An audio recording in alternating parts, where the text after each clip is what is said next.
je m'en fous, je m'en fous de tout, de ces chaînes qui pendent à nos coups. Je m'enfuis, j'oublie, je m'enflamme par tes insurcis. Vous ne rêvez pas, vous venez bien d'entendre Ed Sheeran chanter Je marche seul, on s'y croirait. J'emploie cette expression car Ed Sheeran n'a jamais chanté à ce jour ce titre de Jean-Jacques Goldman. Peut-être ça arrivera un jour.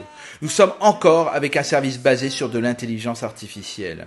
La technologie utilisée analyse et capture les nuances d'une voix. Les créateurs de lalas.com, un des services que j'ai pu tester, nous permettent d'appliquer un clone de la voix désirée comme on applique un filtre sur une photographie. Ces filtres ont appris à connaître toutes les intonations des interprètes connus d'Elton John, Ray Charles, Freddie Mercury, The Weeknd, Eminem, Whitney Houston ou Michael Jackson. Vous avez même des personnalités politiques comme les présidents américains Obama, Trump et Biden, Angela Merkel et même Emmanuel Macron. Arriver à un résultat final acceptable n'est pas encore simple.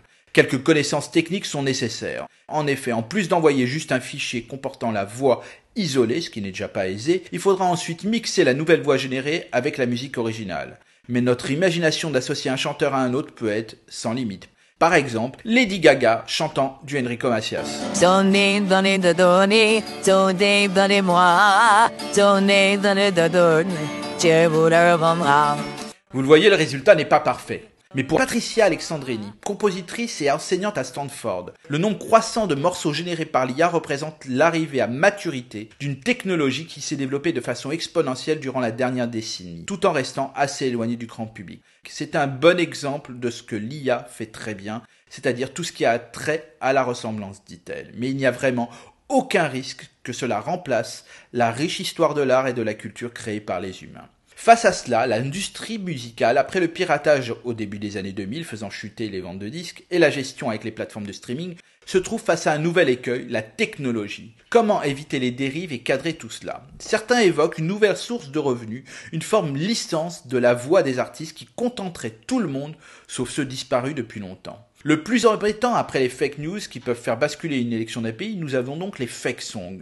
La maison de disques devient complètement impuissante face à cela. Selon Marc Ostro, un avocat spécialiste de ces questions, la musique générée par l'IA est une zone grise. Des droits peuvent être en effet réclamés à la fois par les artistes et les labels de musique, mais les créateurs de contenu utilisant l'IA peuvent se réclamer du concept juridique de fair use, c'est-à-dire l'usage raisonnable, sorte de clause d'exception.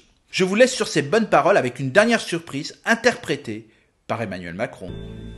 Hier encore, j'avais 20 ans, je caressais le temps et jouais de la vie comme on joue de l'amour, et je vivais la nuit sans compter sur mes jours qui fuyaient dans le temps. À la semaine prochaine.